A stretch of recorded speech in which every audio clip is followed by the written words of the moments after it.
جيت انت النهارده يا سيدي وكنت حابب تعمل مشروع، فبصيت حطيت ايدك في جيبك ما لقيتش معاك غير 10 جنيه، فقلت طب انا هعمل ايه دلوقتي؟ ففكرت قلت خلاص انا ايه، هروح الم ناس واشوف، جبت صحابي واشوف الناس اللي حواليا واشوف ممكن نعمل ايه.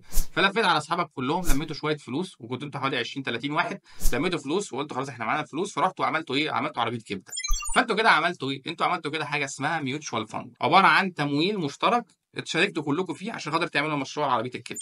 وهي دي نفس الطريقه اللي بيشتغل بيها ما يسمى بالصناديق الاستثماريه اللي هي الميوتشوال فاندز.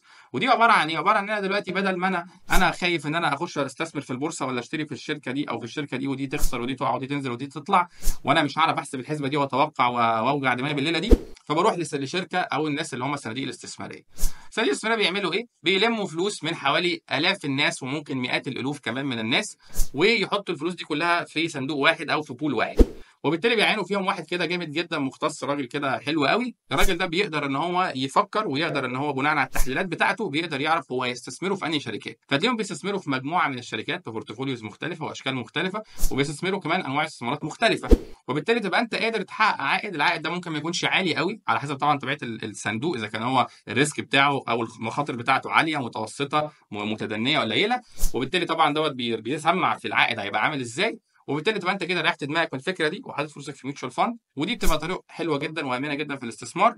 وبتقدر تنقي الصندوق اللي انت عايزه. وفي كمان دلوقتي بقى في صناديق اسلاميه عشان خاطر برضه لو انت عندك فلوس. فلو انت مش عايز توجع دماغك بالحاجات دي وخايف، فالميوتشوال فاندز بتعتبر من السيف انفستمنتس او الاستثمارات الامنه، واللي هي بتبقى كويسه جدا.